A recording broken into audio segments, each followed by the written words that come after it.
Hey, this is Felix Irving with Who That's Food and Catering, and this is the Black Smoke BBQ Podcast. Welcome to Black Smoke BBQ. We are a collaborative group that focuses on different aspects of barbecue from pitmasters from all across North America. Barbecue is a culture, and we discuss topics, ideas, and the methods of it on the Black Smoke BBQ Podcast. Our mission is to spotlight those lesser-known content creators in backyard barbecue, catering, food truck operations, as well as the African-American experience in modern-day barbecue. Sit back, relax, listen, and enjoy the show. All right, guys, we are live. This is Jeffrey Boyd from Outdoors with Geoff, and this is the Black Smoke BBQ Podcast, where barbecue is not only the code we live by, but the culture we embody. We got a great show for you guys today. We got a few guys here, and we're going to be talking about food trucks and food truck operations and some of the things that you're going to see in this economy right now. This show came about because of a text message from one of the guys, and it was one of those things where we said, hey, we need to just go on ahead and get a show about it. But let's see who else we got on the pod today. We got Alton, the dog father down in Texas. How you doing, sir? Man, I'm doing fantastic. How are you doing, brother?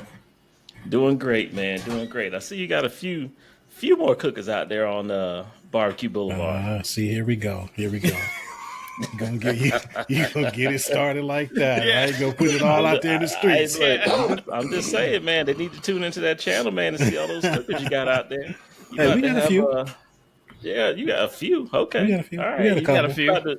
You better like change a that from. You better change that from Barbecue Boulevard to Barbecue Interstate. So.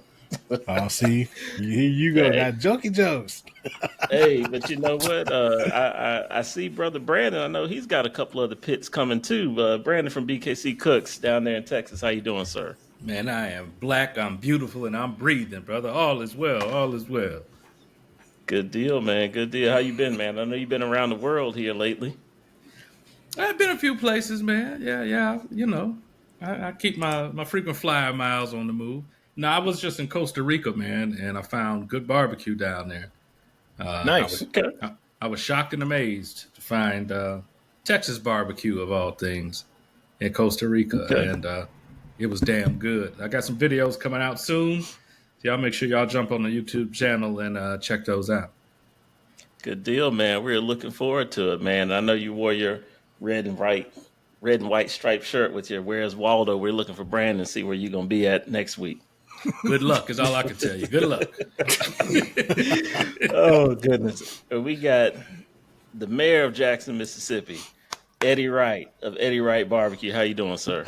I'm doing well. Thank you, everybody, for having me here. It's great to see you guys, as I don't get to see you guys as often as I would like to. And, I will just leave it at that. Good to see you guys. Hey, man, we know you've been wrenching on something down there, man. Yeah. Then heard about Project Midnight. Hey, man, look, you are just slinging all the terror blows tonight. Hey, anybody who don't know, don't go rebuild the old truck for your father. It's really the pits. I'll just say that much. But along with that, we've got that going. We've got the slab currently in development and fighting with coding and zoning. And it's just a great day to be an entrepreneur down here in Jackson, Mississippi, man. I'll just say that. The fight you have to fight. Very political. To pay your taxes. It's just beautiful. I got you. Next, we have the Darren W. Carter from the great state of Ohio. How are you doing, sir? What's going on, fellas? Good to see y'all. Everything's good to see you. We got a little sunshine up here, so about to throw off some shorts now. It's 45 degrees. It's hot. Look at y'all. Look, you got no folks lined up for that barbecue now, man. You'll never see me in those shorts at 45 degrees. What my mama said, that's pneumonia weather, boy.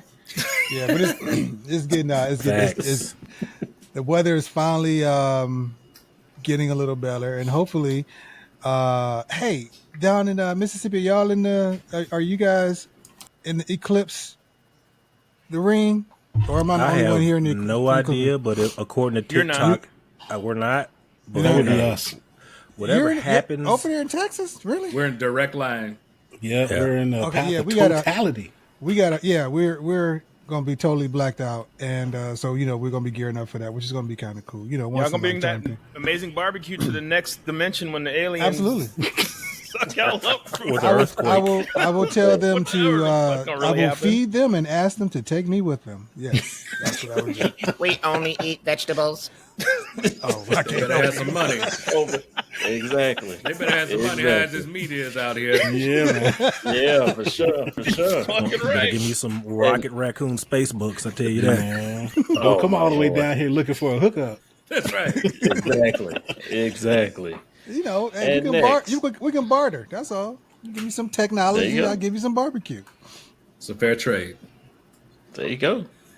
And next we have Felix Irving from Who's That Barbecue and Catering down in Florida. How you doing, sir? I'm doing good, man. You got close. It's Felix, but no Felix. worries. No worries. You know, I'm out here in Felix. Florida, you know, traveling. You never know where I'm gonna pop up, but Florida's gonna be where I'm at for a minute. Just battling. I'm not battling the state this time. Now I'm battling customers to get them to where I'm at. And like while we're here talking about the culture of food and what's going on in food trucks and everything else, I'm happy to be here. I'm happy to see your faces, guys. Trust me, you guys give me motivation, kind of in reverse, going, I need to sell all this shit and get a bunch of cookers and just do YouTube shit. But Because I'm telling you, when you see Eddie Wright with a flash sale, you know that's what's about to happen next, son. Everything must go. half off. Mask off. Come get it. Oh, man. Yeah, so no, I'm happy to be here. Like I said, breathing every day is a blessing. It's hot down here in Florida. It rained for the last 2 days. It was 80-something degrees today. Had some pretty decent customers come through, so I really can't complain. Like I said, I just want more. I want it all. Good deal, man. Good deal. Hey, we're going to get right into it. Like I said earlier, we're looking at, some things that are impacting the cost and your operations, because the three of you guys own food trucks. And we just want to get your perspective on some of these things that we're seeing here right now in the news. Everybody saw the price of food go up during COVID. And honestly, it just seemed like it didn't go back down. It's not. And that's one of the things that really is impacting you guys' business. So I just want to go ahead and put it out there, and have each of you guys answer this question here. We're just going to start off. What would you say is the largest impact of rising food costs has had on your business right now? People don't want to pay the price. Usually our issue is getting them to pay our price, just the basic what it costs for us to do what we do. Well, especially if you're in the catering world, you do an invoice, you have your costs. They don't even want to pay the basic price for the proteins they're asking for because they don't understand it because they're not in it. They don't understand. Like I was literally talking today about a catering gig I'm doing this weekend, and they wanted me to do 400 brisket sliders for $1,000, and I'm like, like beef brisket, Right. like Now, I can give you some shredded beef for $1,000, but I said I can brisket? do like an ounce per bun, like And that ain't even fun. exactly. And they were like serious, like it's $1,000. I'm like, well, I can't do it. So we're doing pork instead. But they, they're not in it, so they don't get it. Right. It's definitely been a challenge. Having to not necessarily reinvent the wheel, but going back to the original statement, pricing. People are so, for some strange reason, I'm pretty sure you guys have seen it when it comes to food trucking, there is a price fear from both sides, us as the seller and them as the consumer, but it's more for us because we have to account for the insurance, the licensing, and everything else that you do have to apply for brick and mortar, but it is a little more costly as a mobile unit. And nobody talks about that enough, along with the rising cost of just simple proteins and everybody wanting to be either a beef lover or vegan lover, which are two of the most premium things on any menu. When vegetables started to outweigh cost of just simple proteins, I knew we were in for a problem. Yep. So that's what we're in the middle of now. It's very difficult, but again, creative concepts are what's going to keep us on top and keep us flowing until something else changes.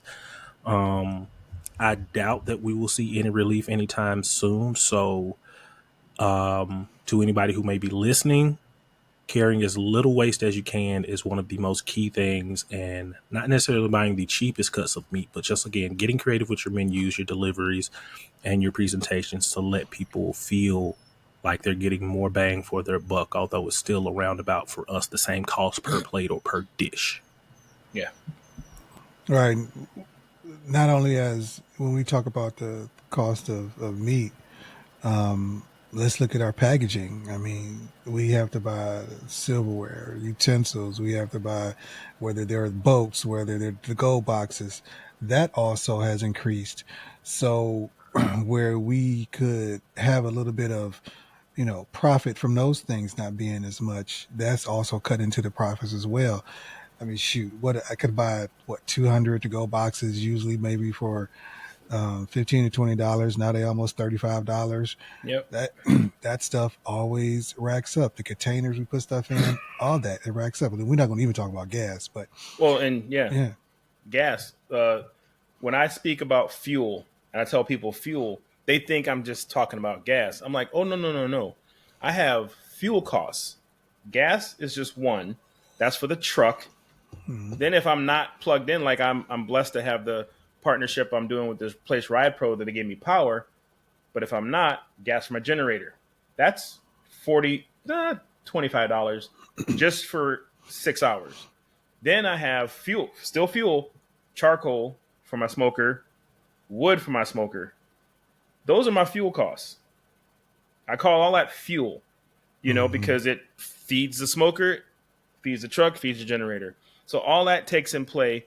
And I don't necessarily say I have a tinfoil hat, but I think this is all forced because what we're doing, all of us, even you guys that are backyard barbecuers, you're showing people how to use and cook real food efficiently, effectively, tastefully, and they're pushing ultra processed foods.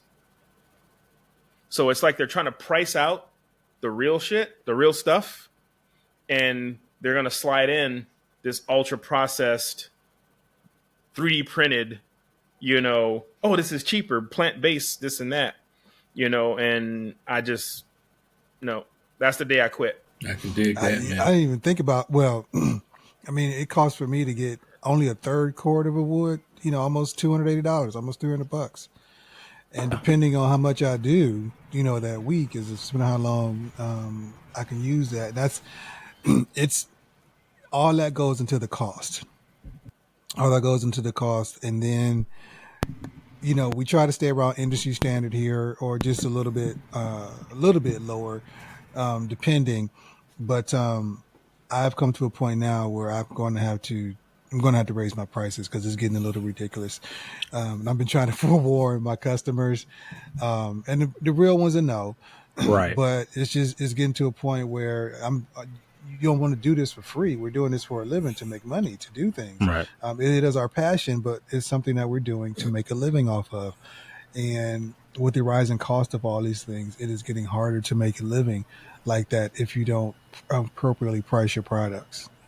Yeah, my answer to the wood situation, my next 3 investments, because one was the chainsaw, that was one. The next is going to be a wood splitter or wood splitting device, and 3 is just going to be a third trailer just to carry wood loads or things like that. I'm just not going to continue to pay. Not saying the pricing is bogus, but I've got to cut costs somehow.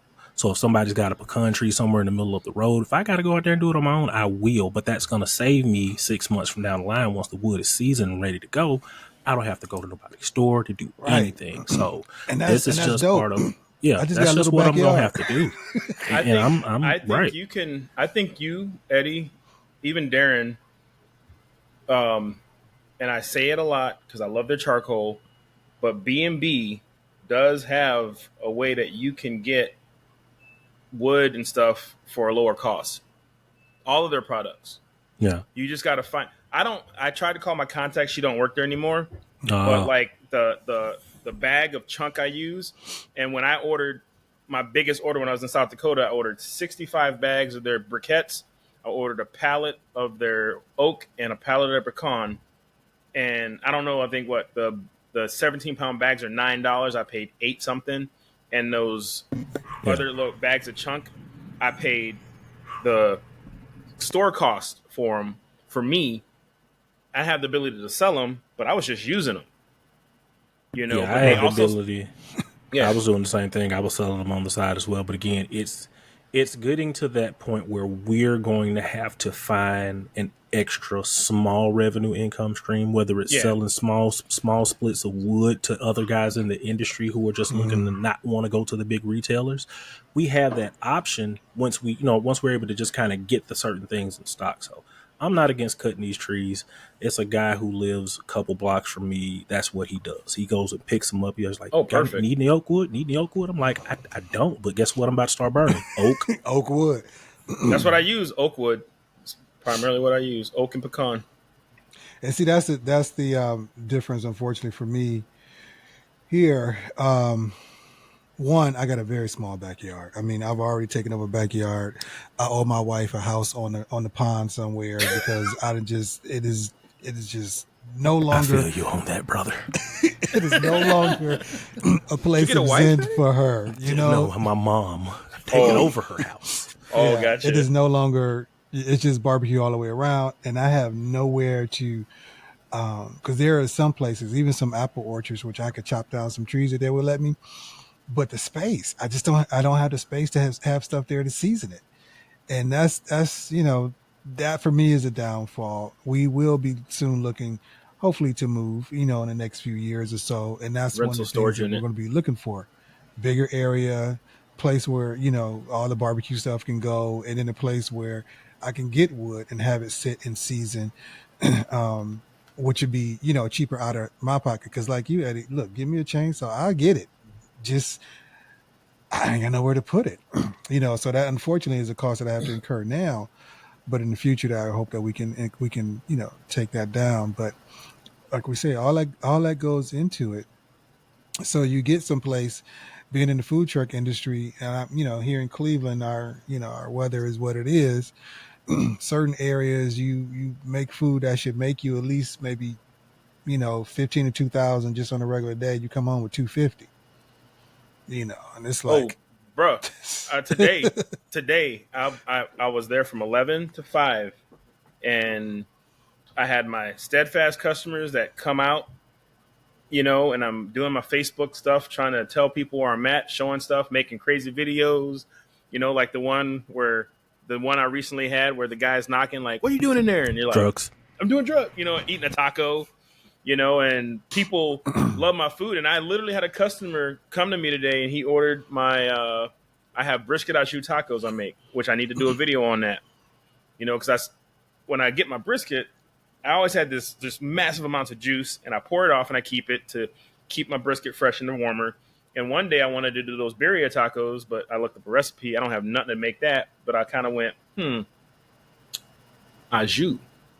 All it means is juice. I got all this brisket juice, so I added onions and garlic, cooked it down, added cheese, made a taco, dipped it, ate it, tried it out to people, and they were like, put that on a menu. And this dude, to call it transmission fluid. Yeah, and this dude's trying to stop, moving on. But this guy came and he goes, bro, I dream about your food. He goes, I literally dream every day I need to stop there. He goes, but then I don't, because I don't want to like eat it every day, because then I'm gonna get tired of it. He goes, I don't go to any other food truck but you. And he messages me on Facebook, where you at, this and that looks good, you're killing me. And he goes, and I'm like, is that the problem? Because I need more people to come, and people love the food, but then that's the pricing. For me in Florida, it is demographics in Florida are way different. This is the weirdest place ever. I can literally go 20 minutes down the road and literally not put prices on my menu and just charge what I charge. People don't care. They were like, I take 5 mac and cheese bowls, I take 4 nachos, I take this, that. And they don't even look. But then you go to like down the road and they're like, you see that, you can see it turning, and they're like, it's the price. It's the price. Like one guy straight up asked me, he goes, I want that mac and cheese bowl on brisket, but is it a good value? I'm like, well, sir, you're getting 8 ounces of mac and cheese and about 4 ounces of brisket, in a bowl. How much you charge? How much do you charge for that? That is right now $16. That's solid. I think that's a hell of a deal. But you know, when you talk about pricing, y'all, the pricing of all this stuff is so dynamic, and I know that it changes day to day for y'all. Has that really affected your menu and what you choose to? I have to assume that there's some changes made. 'Cause I know y'all know Smoking Joe's Barbecue from YouTube. Yeah, he actually shut his operation down. That's the video I saw, which hurt my heart because I felt every word he said. Yeah, and he was doing so much though too. Yeah, he really had to shrink his menu. He was doing. So have y'all found yourselves like altering your menu in ways that y'all didn't think you would do? Definitely. I've started with simple. It's kind of always been my recipe. It's just carry a big 3 and a few minor items to just kind of keep people fulfilled. Because when I was first starting out, it was just like, well, I want to give you everything I can give. And it was just like, well, that's a hell of a food cost to carry every day. So now we have a rotation of certain things we pull into the menu, we take out. We only do oxtails on weekends. Like, we don't allow you to burn out on certain items of food that are considered, in my opinion, as exotic. I consider brisket an exotic because it's not something you want every day, but when you want it, you really want it. So we move that toward the weekend rotation with oxtails and things of that nature. And, we just try and keep it competitive. My next way of trying to keep it competitive is just looking at the major chicken distributors, Church's, KFC, or Raising Cane's, or somebody like that, and just mirroring their menu with my barbecue. And it'll be the same cuts and being like, okay, you can go there or you can come here and get the same thing for the same price. And it's probably going to be a lot healthier for you. And see where you're at, that works. That works well. And that's the difference between where you're at, where Darren's at, where I'm at. Because where I'm at, what I'm running into in Florida is I'm at a spot and it's so weird. They want me in one place. Mm-hmm. And they want a standard menu. Like I'm a brick and mortar. That's difficult. Yeah. That's what the majority of I always have brisket, which isn't a problem for me because I love smoking my briskets and pulled pork. So what I've done in other places, what I did in South Dakota, what I did in Alabama, where I would rotate my menu weekly to keep it fresh, to keep me fresh, doesn't work down here a lot because when I do change something and I have to print out this menu and hand them out to people and they come out, oh, you don't have pork nachos? Well, no, I did chicken today. Or I did chicken this week. And they're like, oh, well, I came here for the pork or I came here for the brisket. And I'm just sitting there running into the opposite wall. Like I would love to have that problem where I used to do it because it keeps it fresh. And it also helps you cut costs. I've done it in Alabama. Like I did a month with no brisket where I did pork, chicken. Yeah, just pork and chicken. Wow. And I did oxtails once or twice, and the big part of my menu were my appetizers where I was doing really cool things with the proteins I had because I was doing a lot of bars, a lot of shareable foods and egg rolls and stuff, But out here, it's almost like they want you to be a brick and mortar, but they don't want to pay brick and mortar prices. Right. Yeah, my menu has been the same. It's small already. So the one thing that I want to do is to make the meat go further, maybe with some brisket or pork nachos or quesadilla or something simple because here again, my food trailer is the only cooking element on there is my smoker. I don't have, any kitchen inside of it. It was really expensive, but I didn't want to get it because I didn't want to pay all that money. But, if it's not, cooked on my smoker, because our sides are cooked at, the commercial kitchen. But if it's not cooked on the smoker, I didn't want any fryers and all that kind of stuff. I needed the room for prep and all that kind of stuff. So, it's still been the same. It's been ribs. And from there, I got tips. I got brisket. We got pulled chicken and we got pulled pork. There you go. We have thought about doing, beef ribs, but like, as you said, that's a big one. Yeah, but it's like Eddie said, it's not an everyday thing. We may do that once in a while. Oxtails maybe when I feel right about selling them once in a while.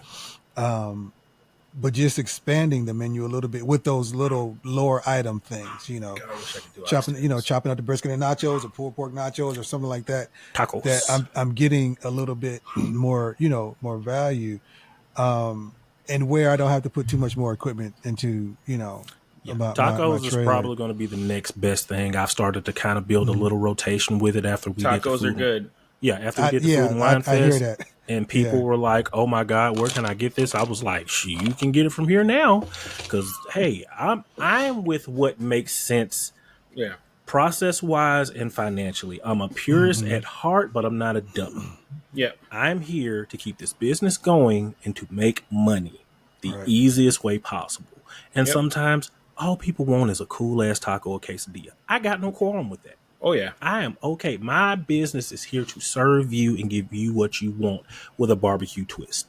I can still do that. Yep. I've done a whole. Go ahead. I was going to ask, I have a follow up to that too. So you were mentioning the pricing, Felix, on your mac and cheese bowl. That's not very dissimilar these days from a quote unquote value meal you would get at any of the big hamburger chains. Yeah. Is it tough to get people to see that? Hey, this isn't that far off from what you're paying for a raggedy ass burger somewhere, and my food is fresh. This is barbecue. This is all homemade stuff. I know that can be a challenge. Have y'all found a way to try to educate the public on that, or are they just too damn stubborn? I've talked to. So the interaction that I do get with customers, depending on the event and the environment, since I'm relatively slow now, I do get maximum engagement with a customer because I'm not in a rush. My ticket times are fast. Like if I take a order, it's coming out in under 5 minutes.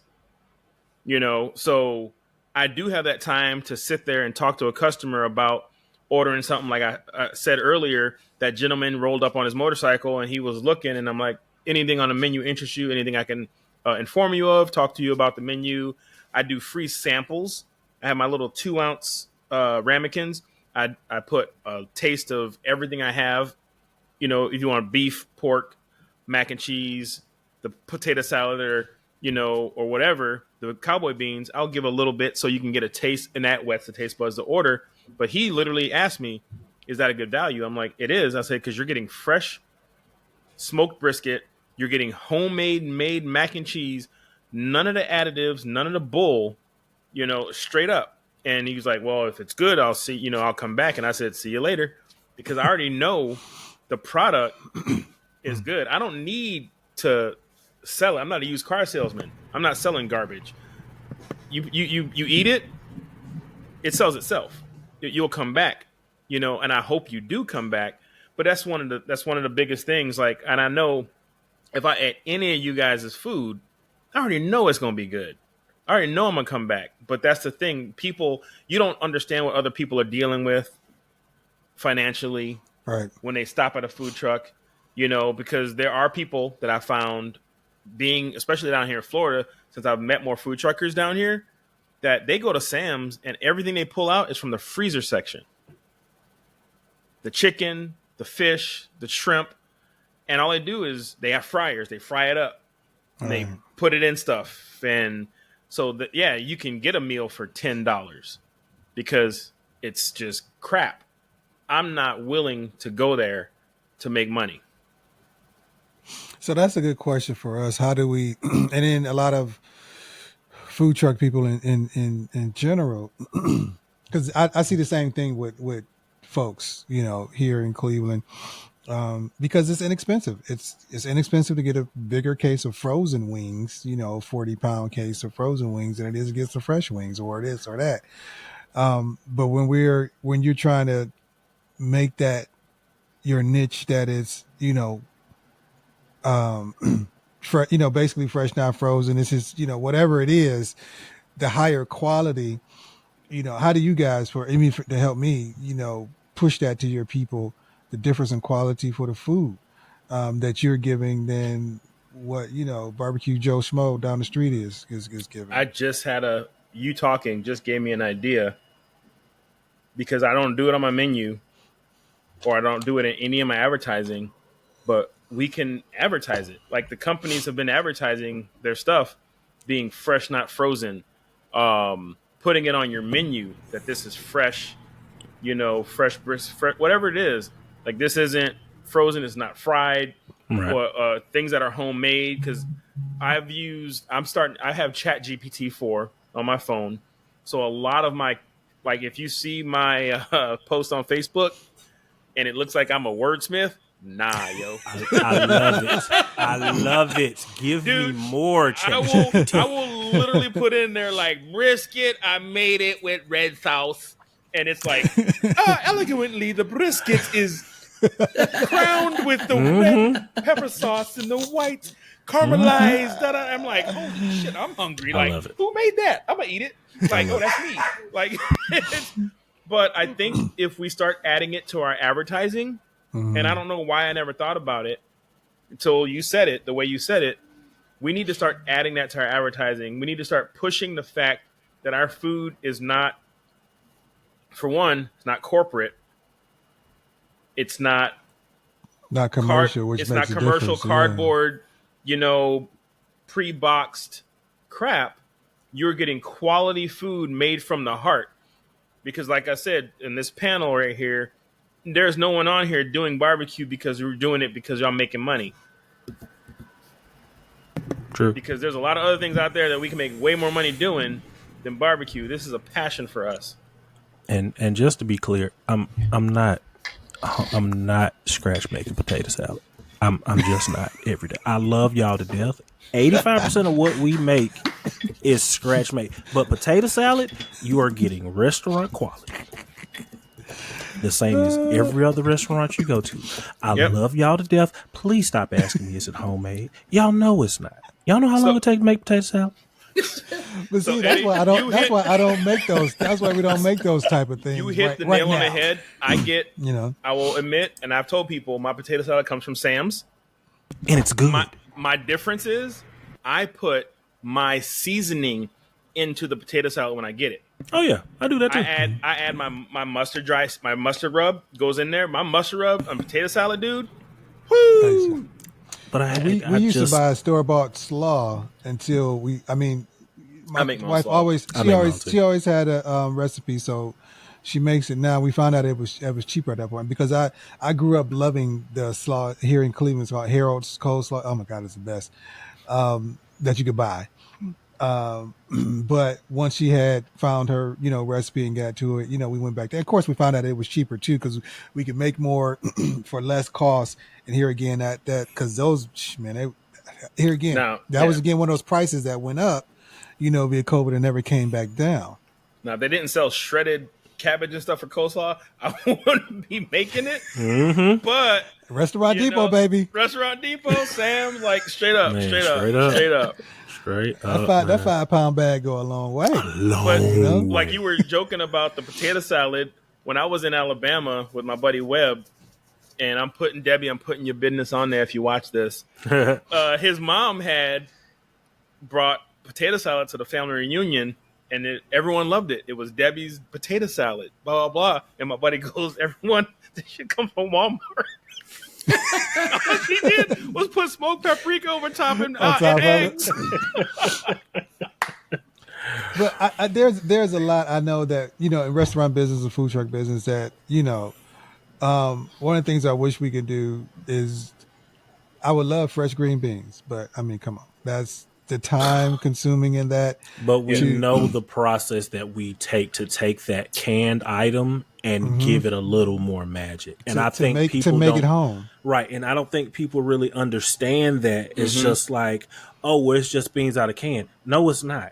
It's not just that. We're not just heating and serving these things. We are putting our own spin on everything that we give you. It may not be your Uncle Jim's spin. It may not be your grandma's spin. But it's our spin to what we feel is quality and consistency to what we do on our trucks. And that has to be respected. I've had a lot of people not want certain things because, it comes out of well, ma'am, if you really look at everywhere you go, everything all comes from either 3 to 5 places. A bag, a can, a box. So don't hold us to this ridiculous standard when you're not walking into these big chains and doing the same thing. No, they want you in the field. Like, I picked the greens. Right. I shuck the peas. Like, so I'm going to ask this question, and we can edit this out if need be. I had an idea because I love my greens. I love greens. And I was at the store, and I was looking. I always, every time I'm at Walmart or anywhere, and they have greens in a can, I look at them, and I'm just like, I just haven't done it yet. Those glory greens. Bought canned greens and seeing if I can make them taste right. You know? Because I love greens, but that process for a food truck, for catered events, different. Yeah. I will shuck, greens, soak them and everything for a catered event. But for food trucking, I was like, man, that'd be great if I can hold greens, because if it comes in a can, I can still do my stuff, cook them in, hog maws and, put all that stuff in them, but I just don't know what it's going to taste like. And it's just like, do I lose something by that? So have any of you guys had greens in a can? I have not. I have not. But to that, the only way you can find out is just to test it. The best kitchen for me is the test kitchen. You know what I'm saying? That's it. So that's the only way you can find out. It's fun to type. Again, the benefit of us having these trucks is, okay, cool. We take it, we do it, and we be like, hey, I want you to try something. And that is the best test ever, because you're giving it in those 2-ounce portion cups. Like, hey, try these. Would you see these on the menu? And once you start getting enough yeses, boom, I got a recipe. Again, it comes in a can, but we take it to another level with smoke season and a process. Yeah. Right. So never forget what we do and what we add to it with smoke and heat. Like, it's just, again, it's not just heat. And not even just, it's not even smoke and heat. Like with my pico, people are like, oh, it's fresh made pico. I'm like, well, technically, kind of, yeah. I use Rotel, but I chop up my own onions. There you go. I add my own lime, salt, and cilantro. And as soon as I'm done with all the dried cilantro I have, I'm going to be moving to fresh cilantro, for it. But for me in a food truck, I found out, at least here in Florida, it helps me using Rotel, because when you process your own tomatoes here, you have to keep them in the fridge so long before you can actually use them, because it takes a fresh tomato that you process a longer time to drop in temp for that food safe temp. But if you use it in a can, they don't care because it's already been processed. Mm-hmm. So you have a little, I think and to Eddie's point and your point as well, we have to realize what we do into doctoring or making something our own. I mean, think about it. We've been doing that forever. How many of us started with a sauce, the Ray people or the Pit people, and we added this, we added that, and we made it to our own. That's how this flair. got started. And there's a basis to what we do, but then there's a work to what we do, and just hearing that makes me, it makes me feel a little bit more comfortable in the pending raise of my prices, because dude, it's a lot. And when you're up all night cooking, I know Felix don't do that no more, but when you're up all night cooking, and then you on your way from, my weekends is the busiest part, really. I'll have it like a Saturday event, a Friday, maybe Saturday event. So I do a lot of cooking on Thursday. Some of that can, the big meats get hold over to the next day. Then I got to do another big cook Friday, and another one Sunday night. So that stretch for me is lack of sleep. So by the time I get to Tuesday, which is a restock and get ready again for Wednesday, I am done. Yeah. But all that is poured into my food, whether I'm making my rubs, whether I'm making the sausages, and then just cooking the foods and all that kind of stuff. When you think about there, and we do sandwiches and stuff. It's quicker, it's easier. Like you, Felix, I can get, stuff is already prepared. The mac we pack up, all the sides we pack up so we can just grab and go. All I got to do is cut the meat, put them on a sandwich, or put them on a piece of bread, and we're gone. Mm-hmm. My brisket is like $15, and you get a little side with that, a 5-ounce side. How much brisket? 5 ounces. I 5 ounces for $15. I used to do 6, and I was like, "What the am I doing?" I used to do 6. I need to do. Sheesh. Yeah, 5 ounces. 5 Dude, ounces. I just sold a pound for $20. 5 ounces. I'm getting 25 for a pound. Well, I do 24 for a I pound. split. I do 24 for a pound. But then that's the thing again. You can't. Beef man. You just gotta charge. You Well, got I know that. But one of my biggest things is I am charging, and it does make me money. But it's one because that's the least thing people order. The least thing I get is whole brisket, like by itself. Like today, I think this whole month I might have had 5 orders of just brisket, half pound, full pound. Yeah. But on the line of what you were saying, Eddie mentioned it in one of his TikTok videos.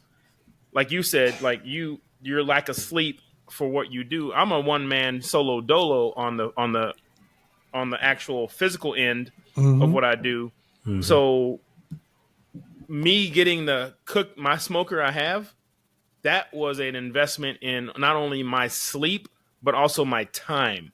Right. Because I heard that too, and I got feelers out there, so I heard when you said that. The thing is, and I'm not saying everyone needs to have a gravity fed smoker, but when you're looking at efficiency, time, and what it costs you, I don't have to deal anymore. Like I literally went back and looked at videos of my house in South Dakota where I had 2 10,000-pound racks full of charcoal and wood chunks, and then still had a full wall that was 10 foot tall from the floor to the ceiling, a cord of wood splits for my traditional smoker. And I remember doing Sturgis 16 days straight. That smoker never turned off. I filled up a full metal garbage can, the one that Eddie got woken up in basic training with, because in Air Force they woke us up with violins. But anyway, moving on. I filled that thing up in 16 days because it was just charcoal and wood. And I'm like thinking, if I would have had this fucking gravity fed joint, like tomorrow I have 6 10+ pound butts. I'm just going to get there, clean everything out, light the smoker, and let it roll while I work. By the time I'm done, they should be done. I'm going to wrap them, let them rest, come back, put them in my proofers, shred them, get them ready for my event Saturday. I don't, and it matters because I take that into cost, and it's the cost here, because I remember what you was talking about where I was going out to the smoker, coming back, laying on the sofa for 3-4 hours. Don't fall asleep. I kept don't miss something on that TV. Alarm. Shit, I did that a couple of times. Yeah, but it's also a part of our mental well-being. We got to keep this up. Yeah. Absolutely. We can't let what's going on in the industry, we can't let what's going on with customers, with food costs, degrade this. Right. Exactly. And guys, we had a really engaging first half here. We're going to take a break, pay some bills, hit a commercial here, and you're listening to the Black Smoke BBQ Podcast. We like you to meet Sweet Charlene, the barbecue seasoning created from family bonds that is low in sodium but high in flavor. It doesn't matter if you're a beginner or a seasoned pitmaster. Level up your barbecue game with this dry rub that has amazing taste and great color. Go to eddywrightbarbecue.com right now and order your choice between the 6-ounce shaker bottle, the 16-ounce bag, or my favorite, the 32-ounce bag, and start rubbing your beef, pork, and poultry the right way. All right, guys, welcome back. You're listening to the Black Smoke BBQ Podcast. This is the second half of the show, and I believe Alton's got a question for the guys. Yes, sir. Hey, so, we spent, a lot of that time in the first half talking about cutting costs, and things of that nature. And it led me to wonder about something. And Felix, Felix, you were starting to, kind of lead down the way of where this question is coming from. And what I wanted to ask is, even with costs being where they are and everybody's, really, trying to cut costs, what are some items out there that are things that regardless of the price, you have to spend that money to be able to, have this on your, whether it be your menu, whether it be the cooker you're talking about, those types of things. What are some of those items that, regardless of the cost, it's vital to the operation that I just got to have it? For me, my smoker is one, like I was talking about earlier, especially on break, because it gives me that ability to produce the proteins and the sides that I make. Because yes, I do have a full kitchen, but you'll be surprising, I don't cook 90% of my stuff. I'll take it back. I cook 0% of the stuff in my kitchen. Everything I cook is on my smoker. Mac and cheese, beans, like minus the potato salad that's not on the smoker. That'd be weird. But nothing gets cooked on my smoker in my kitchen. But that's necessity. Other than that, my mac and cheese is expensive nowadays. I have to have it. I cannot not have mac and cheese. Brisket, I have to have it. Pulled pork, I have to have it. Because those are the three things on my menu that if I don't have, people are going to want. And nachos, I ran into a food trucker here who was helping me out. He was actually supplying me with fresh fried chips. And we're trying to work out a menu, like a schedule where I can get them on a consistent basis. But these things I have to have because people come and they expect them. Yeah, I can't. At this point, I can't do it. But brisket has become a favorite, and where I didn't used to have it in the beginning, I at least got to have one. I mean, the one is not a lot, but I got to have that. And like you said, with the mac and cheese has been the top seller since we opened. I mean, it's a side item, but a lot of places that we are, especially at the Amazon spot, these young people, they just be getting 2 or 3 things of mac and cheese like crazy. To get an Amazon spot. So those chicken is one I don't have to have, and I don't want it, and I don't have to have it. But I that's why I do shredded chicken. I don't do the wings or anything. The wings and stuff are too expensive. Most people are crazy. Most people want them fried. I don't do fried. So it's just easier for me to, smoke some chicken and pull it and sell, pulled chicken, and they get it on the sandwich, and it gives you still an option for no pork. So I still have your beef option. I still have a pork option for somebody, that doesn't want to eat pork. So, but yeah, right now brisket and cheese. I mean, that's we couldn't live without that, and it just keeps getting higher and higher and higher. Almost $5 now. It was like what, $4.20, $4.25 now for us for a pound of brisket. Per pound per brisket. Oxtails, almost $9. So this is the thing. So not only do we need to quit letting people know what ethnic food is, because it's getting out of hand and people can't afford to feed their people. I actually thought about like diverting it to bullshit. Like, oh, dude, we love pig anuses and this and that. So you can start cooking that shit. Like, whatever. Because oxtail, and it's tinfoil hat, nothing given is ever taken back. So we'll never see 99-cent premium gas again. Because once you give these companies the ability to charge you, they're never going to go back down. Yeah. Ever. And thank you, Eddie, because I was about to text your ass getting light. But anyway. That was the gas issue. Yeah, gas issue. But it's also with food.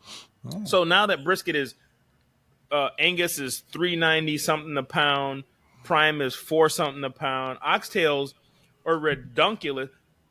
Tongue. Cow tongue. It's damn near $6. I'm like, are you serious? Oxtail is the most ridiculous because you're paying for bone weight. Yeah, it's $10.99 a pound up here. They should literally cut that price in half because you get bone weight.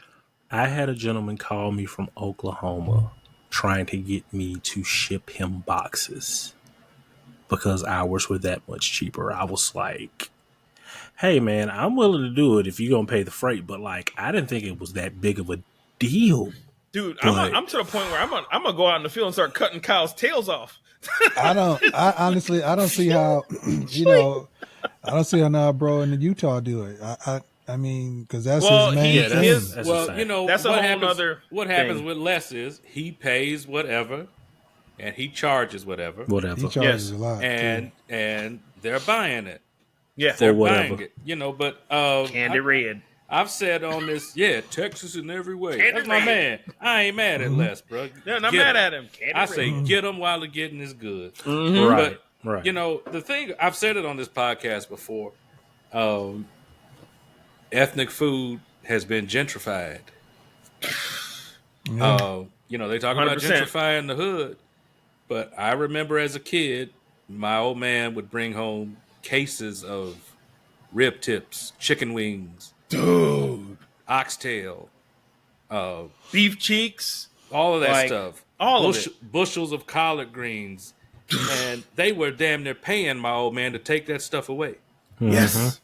All right. Now it's at a premium. Now chicken wings are more expensive than a ribeye steak. Yeah, that's ridiculous. Dude, it's insane. Ridiculous. And that's the thing. I say that there is there is a concerted effort to take the food that fed the poor and price it out of their hands, and they're going to replace it with, you have this plant-based food you can eat. And as soon as they get control of your food, people are like, oh, no, it's fine. Well, I'm a veteran, and I know the government because I was in it. As soon as you give them something, they're never going to give it back. It's not because the thing about it is, and I don't want to go down this road, but I will mention it. The way governments are run, or the way this government is run, you would never run your household at. Because I ran a program when I was in the military, and I had a allotted budget in the B's, not the M's, the B's that I had to spend money on. And I thought, ooh, I'm saving money. I'm a good guy. And then my boss came to me. He goes, bro, you need to spend 10 M in 2 months. I'm like, legally? like legally? Because he told me straight up, he goes, because if we don't spend that, we won't get it next year. And I'm like, right. Exactly. So that don't make no sense. Yeah. But the thing is, we used to do the same thing on the fire department. If you look at the way the government's running, the way food cost, it's all tied in because they price out the things that are good for us, that make us healthy, make us strong, bring us together, and then they control everything. Once they control our food, dog, we're done. You better have those gardens in the back. I just want to say something real quick. We're in the second half. There may be somebody watching that's thinking about food trucking and doing this. Don't do it. Not right now. Look, don't do it. Don't do it. I don't want to squash your passions, but I just want people to understand to see that, when you have a dream, when you want to do something, it's good to move on it, but you also need to hear every side. I mean, neither of us right now are going to just stop tomorrow and stop. You know what happened? The last brother had a dream, but anyway, stop it. But I just want to make sure that the people that are hearing, when you want to make a move and you have a move to make, you gotta eat the whole roll. You gotta see what the good is, and I'm gonna have long lines. People love my food, but you're gonna have these days too. It's all in the business. Mama said there'd be days like this. All in the business. So, and to add on to what you're saying, I think is another important point that a lot of people need to kind of always keep an open eye and ear to, is once you solidify yourself, you're going to be pushed to become standardized. And what I mean by standardized, I mean brick and mortar or some type of physical setup to where people can find you. And that's not necessarily a terrible thing. But it's like you have to be cognizant of when that time is coming and be ready to turn with it and not be forced to turn, because that can lead to longevity and a lot more comfortableness and not necessarily getting off the truck, but making the truck more mobile and specifically for catering big events. Right. And that's where I'm at right now. What you want to get back to. And that's all where the I'm time, at you right don't got a now. restaurant? No, God has to come down, sit right next to me. He's like, Darren, open that restaurant. 'Cause it has to make perfect. We talking about all these eclipses and everything. The moon have to align, the stars Align. have to align, Yeah. because that changes your whole dynamic. And I mean, here in Cleveland, we've had some staples recently. They're just closing down because, we are never going to be the same since COVID. Period. There are a lot of even retail places, because Yeah. now we We got ain't going back. Amazon, TikTok, all these other places that are selling different things. There are a lot of little mom and pop shops, retail shops that are closing. So you want to make sure that you don't overextend yourself. People with working, now you got to worry about that. The insurances we all got to worry about. Workers' comp we all got to worry about to a degree if you got employees. But now you're dealing with people. You need people, 4 or 5 people a day. What if 3 of those people call off? You screwed. You see, so there's things where it's nice for somebody to say you should have a restaurant because you cook good, or whatever, and your lungs are out the park. But there's another thing to actually put that into play. Right. That's like, I ain't even thinking about. I will operate out of somebody's ghost kitchen, which I do on the weekend. Yeah. That's fine with me. That is, that gives us a spot that's like a brick and mortar, but it doesn't give me any overhead. All I got to do is come, have the stuff in there. People come see me and we sell it to them and we out. So please don't let nobody push you into doing something that will overextend you, because that would be one of the biggest mistakes you ever make. Darren, that's a really good point there. And I wanted to ask you guys this, because in Vegas now, we're starting to see a lot of food truck parks pop up, things of that nature, where you get a cluster of food trucks, and you get a good sized crowd come out. You mainly see them filled up on the weekend though. So this is my question to you guys: how do you guys go about choosing your location? So for and me, have you ever thought about going into a larger location like that? So for me, I have been offered a food truck park, but the ones I've been offered, I can't move. I have to stay there, and that's pretty much becoming a brick and mortar. And that's how Florida is flush with food trucks.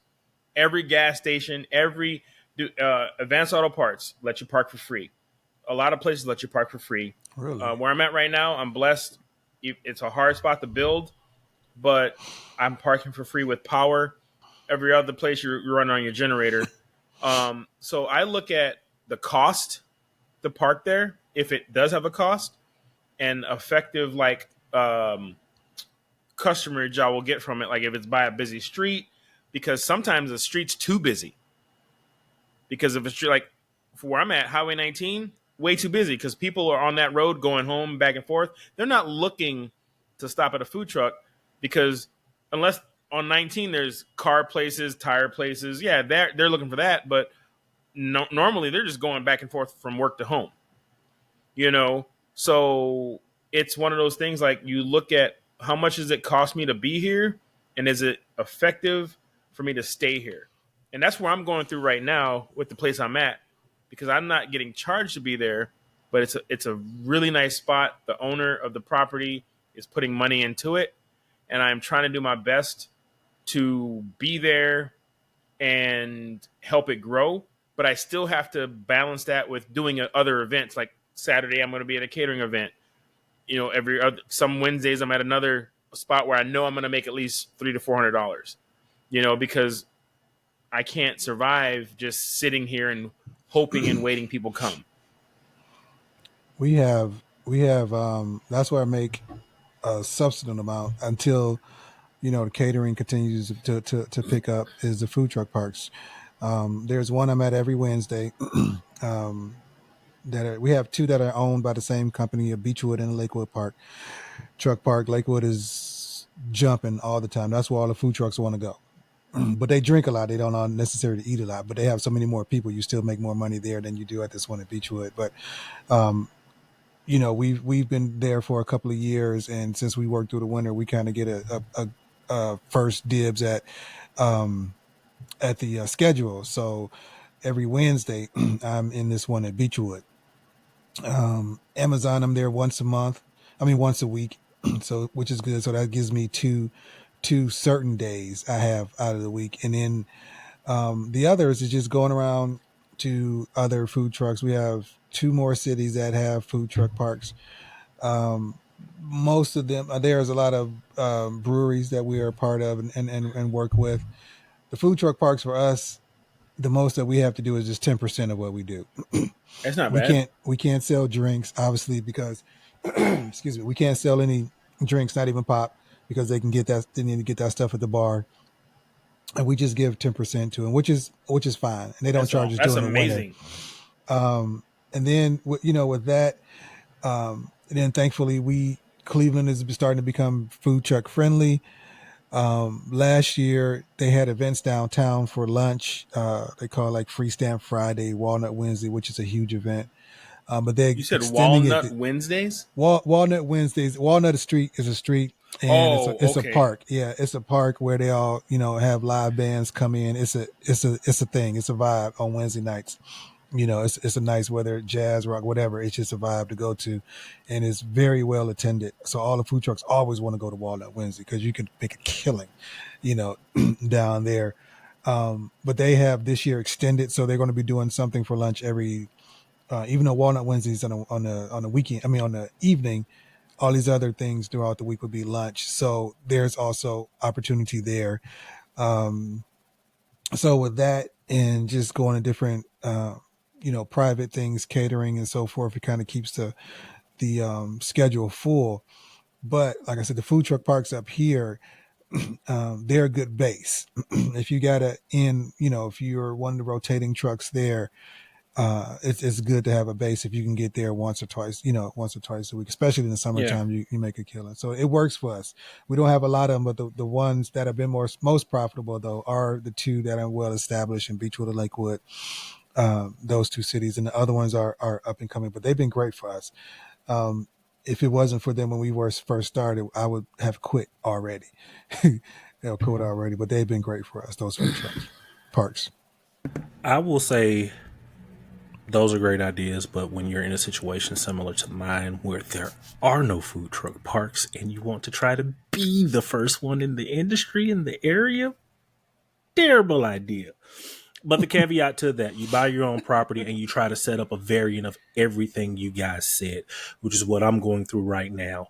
But I have the ability to sell my own beverages, to sell beer, to eventually be able to sell hard liquor from the truck. So I have the opportunity of a lifetime with all of the stress that I'm being given to create something very genuine in a corridor that sees at least 75,000 cars coming and going every single day. And that's on a minimum. That's not including high traffic days. So we're just gathering the data and seeing what we can do to maximize the opportunity once this leash is let off and we can go and get the money that we know we can get. We're dialed into the car community. We're dialed into the social scene. We have a flat piece of greatness. And I think that's essentially, it's a food truck park feel, but I'll be the only truck there for the time being. I'll be able to invite other trucks out and book them, which is the workaround to that whole process that they don't want us to know, and still be able to have something similar to a food truck and have live music and places for people to sit down there. So it's just like when you don't have those things, if you don't have it, build it, which is exactly what I'm doing. How far to Jackson, Mississippi from here? So 9 hours. 56 minutes on the way, in place, putting stakes down. Let's go, baby. While at the same time still focusing on the caterings, because the caterings do help the slow days become easier, because nobody bats 1,000 every day. Not even the major chains, but they're not able to book the same thing that we book. And sometimes you just don't want chicken strips from Chick-fil-A all the damn time. So that's the other thing. Being in bed with a lot of different people, trying to meet as many people as you can, get your brand out there, get yourself out there, tell people your story, because every food truck has a story. That's the other beautiful thing about it. Tell people about your story so people can know that when you support them, you're helping. When they support you, they're helping keep your story alive and actually build up something that's going to be able to give back to the community and not just leech off of it like certain other elements of, And that's the thing, like telling people like my story, like telling people that I'm a Ukrainian immigrant that came to America that is looking for assistance from America to help my food truck. Like, hey, I tried. All right, I tried. Black Ukraine, like a black white Russian. No, that didn't work. All right, cool. Moving on. So Eddie, to piggyback off what you were talking about as far as what you're doing with the slab over there. God, the slab and is this amazing. question, it is amazing. But for all of y'all, what do y'all see as the evolution for food trucking, and specifically for y'all's operations? There will always be a need for barbecue. I don't care what side of the country you're on. Now, finding the sweet spot is always the catch, but there will always be a need and a want for barbecue. Our season is pretty much March through October, and within that zone, we get what we can take. Now, after that, for some of us, we're able to work through the winter, which we always hate because, of course, being on the truck, you don't have the comfort of the brick and mortar, so it's one of the more miserable times of the year. But the today consumer is used to eating barbecue year round if the opportunity is on the table. I think it's going to blow up more here again as we have brick and mortar that's closing. Some people are transitioning to that, and it's just going to be a wheat separating from the tear after so many. As they say, the strong will survive, or just the most popular will.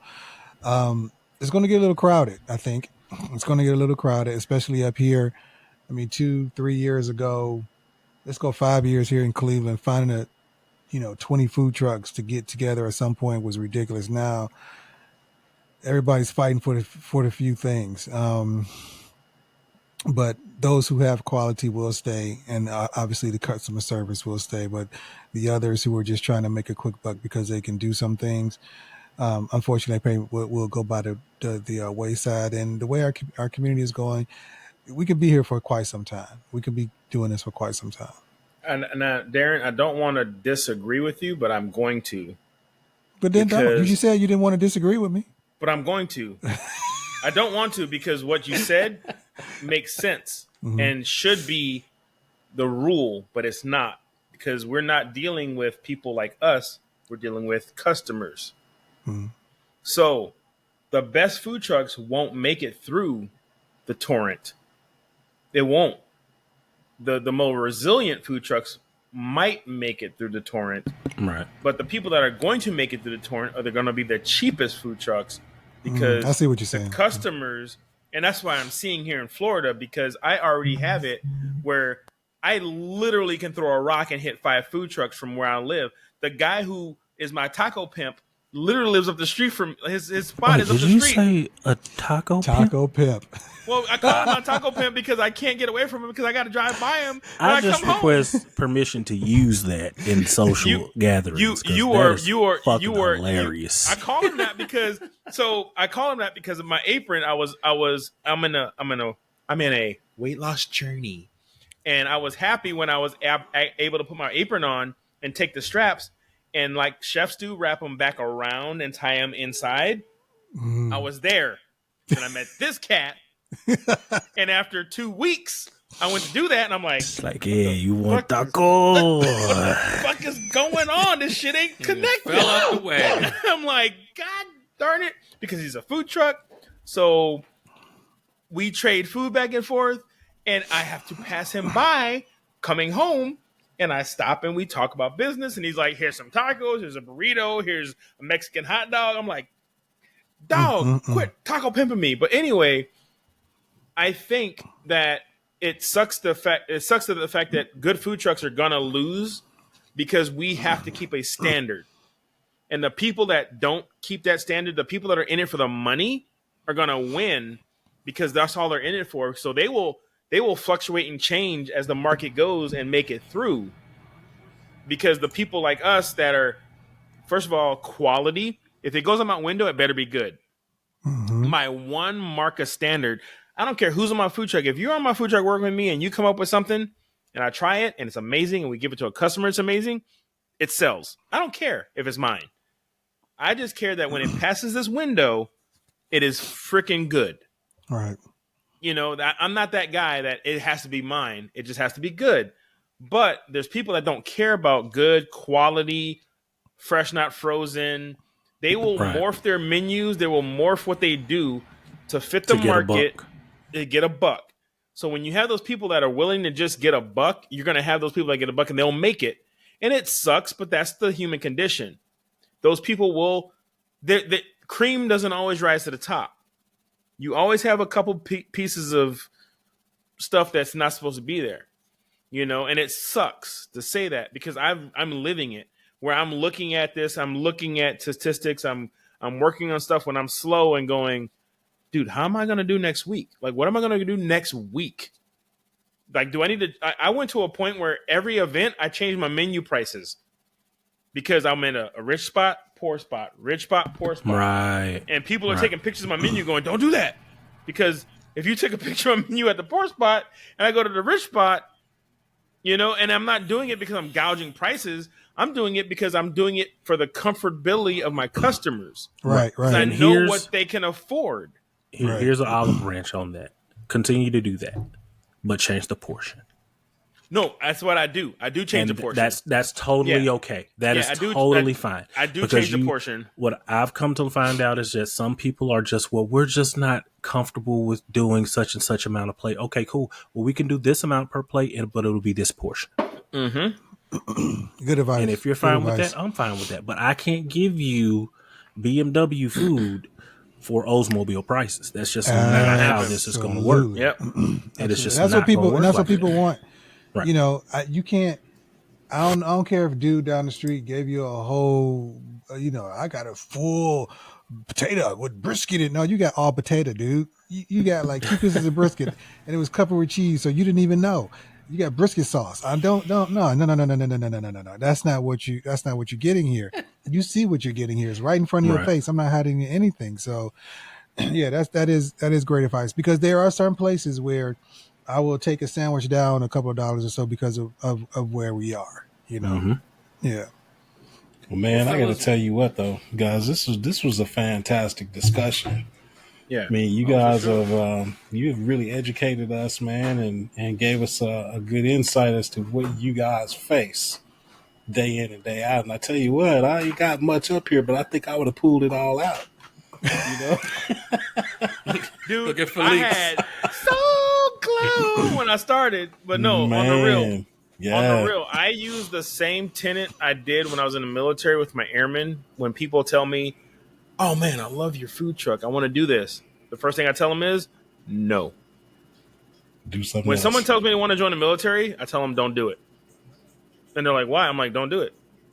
I literally, I used to tell my airmen, oh, I love that girl, man, we're going to get married. Nope.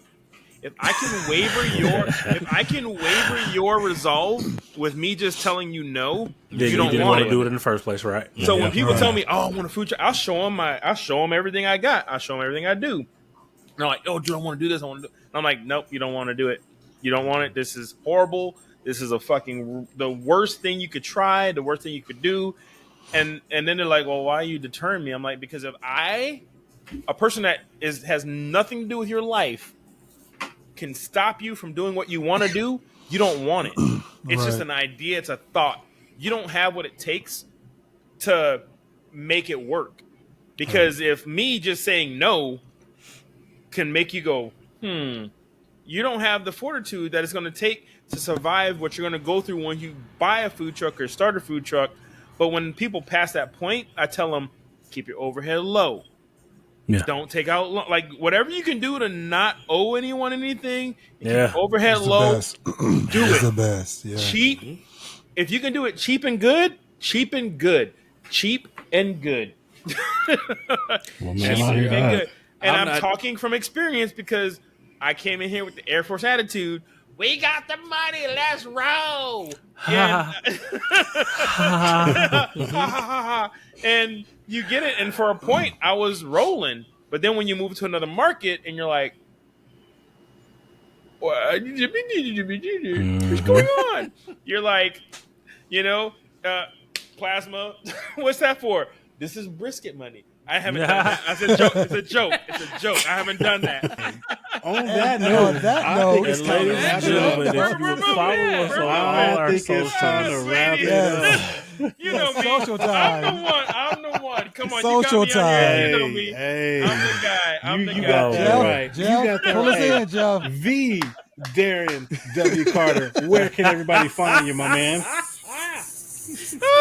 Before we're banned on every platform. Yes, sir. We would like right. to come back next week for another Yes, we My podcast. would. pronouns are they, thee, them, so we're good. Oh my God! You know what? Let me tell you. You can find me. I don't know about Felix, but you can find me at Carter's Barbecue 216, Carter's Barbecue BBQ 216 on all the socials, and look us up. Also, the Unknown Black Pitmasters, where we highlight Black barbecue enthusiasts and pitmasters all across this land. You can find us Have there to, man. as well.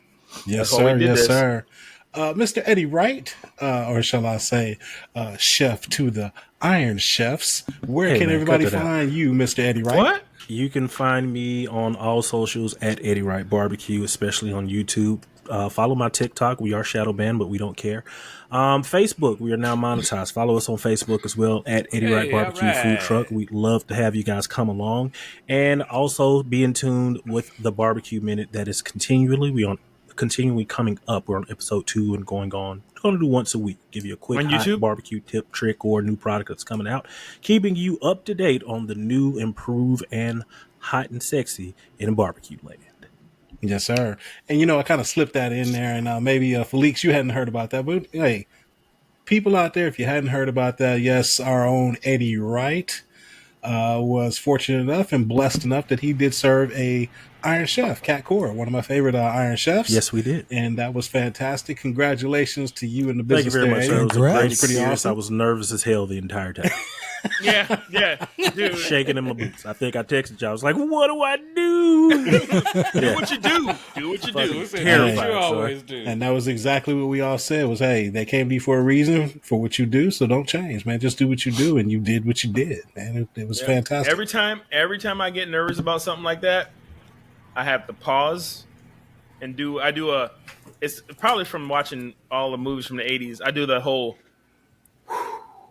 and just remember why they're here. Yep. They're here Yep. because of what you do.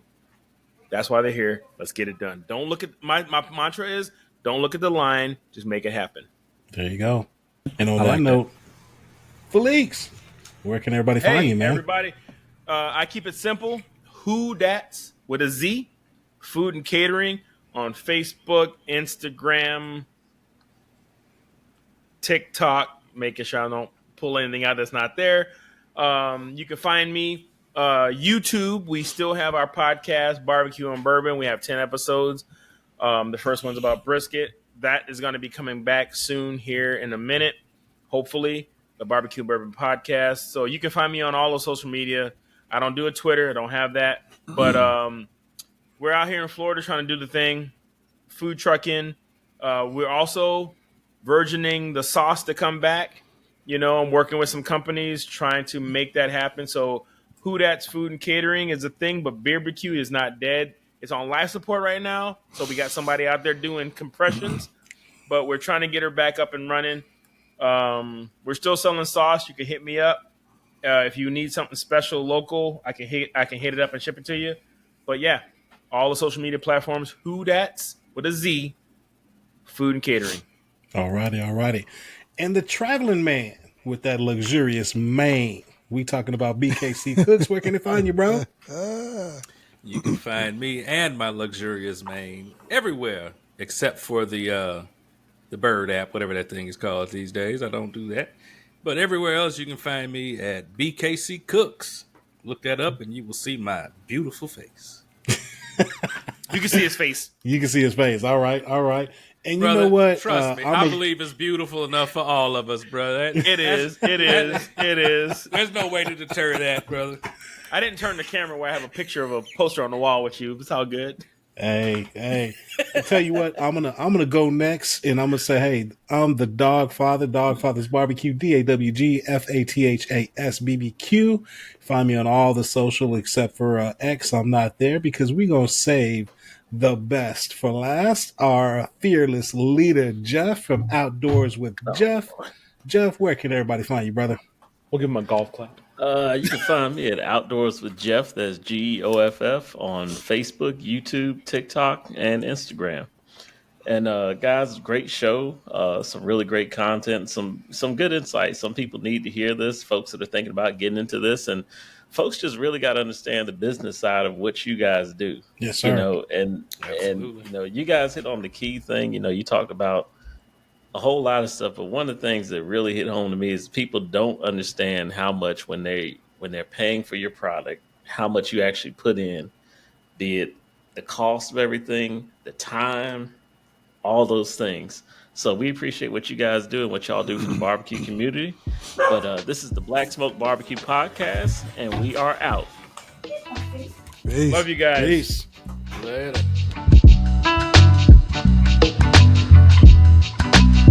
All right, we are live. This is the recording of the Black Smoke BBQ Podcast. This is Geoff Boyd from Outdoors with Geoff in sunny Las Vegas, Nevada. Well, traveling right now, so in Virginia, but good to catch up with you guys. And you are watching the Black. Well, shit, let me start over. Goddamn. You want me to do it for you? Got him all discombobulated. Yeah. All right, 5, Shake it 4. off. Shake it off. Look, I'm sorry, Charlie, on the edit. All right. All right, guys, we are live. This is Jeffrey Boyd from Outdoors with Geoff, and you're watching the Black Smoke BBQ Podcast, where barbecue is not only... Fuck. Look, I memorized that thing like 4 damn times. Charlie, I'm sorry. I'm sorry on the edit, Charlie. Hi, my name is Geoff with the Black Smoke BBQ Podcast. And I can't get it Barbecue right. is not only the culture we live by, But it's the code. It's not only the code we live by, the culture we embody. All right. Last time. All right, guys. Welcome to Black Smoke BBQ. Come on now, goddamn it. It's The pause. perfect. The pause. I thought he lost it at the All of pause. this, Charlie. Use all of yeah.